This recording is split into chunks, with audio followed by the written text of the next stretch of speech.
Le grand rendez-vous Europe 1. Avec Les Échos et CNews. Damien Fleureau, Cécile Cornudet, Michael Darmon.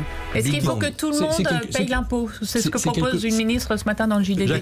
C'est une vieille idée à laquelle on ne peut pas être antipathique par principe ou opposé par principe, mais qui pose quand même un certain nombre de problèmes. Qu'est-ce qui se passe pour ceux qui sont aux minima sociaux ou en dessous des minima sociaux?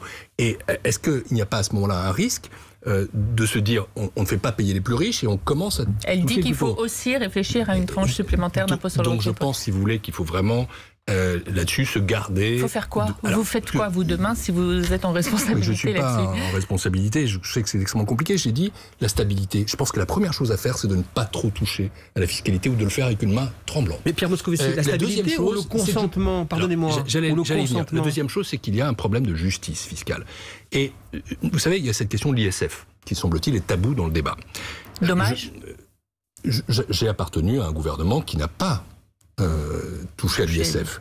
J'ai appartenu et j'appartiens encore à un parti qui a créé l'ISF. Je comprends pourquoi Emmanuel Macron a voulu réformer l'ISF, parce que tel qu'il était, il n'était pas parfait. Et je comprends aussi pourquoi, du coup, on ne souhaite pas le rétablir. Mais la question centrale, c'est la question, en effet, du consentement à l'impôt.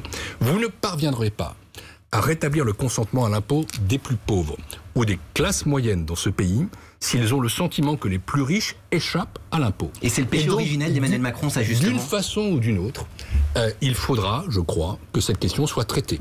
Et qu'en effet, à la sortie du débat, il y ait des mesures, c'est pas à moi de dire lesquelles, je ne suis plus dans l'espace politique français, qui fassent en sorte qu'il y ait un signal que les plus riches sont amenés à contribuer davantage à la solidarité nationale. C'est ça qui rétablit le consentement à l'impôt. Le grand rendez-vous Europe 1. Avec Les Échos et CNews. Damien Fleureau, Cécile Cornudet, Michael Darmon.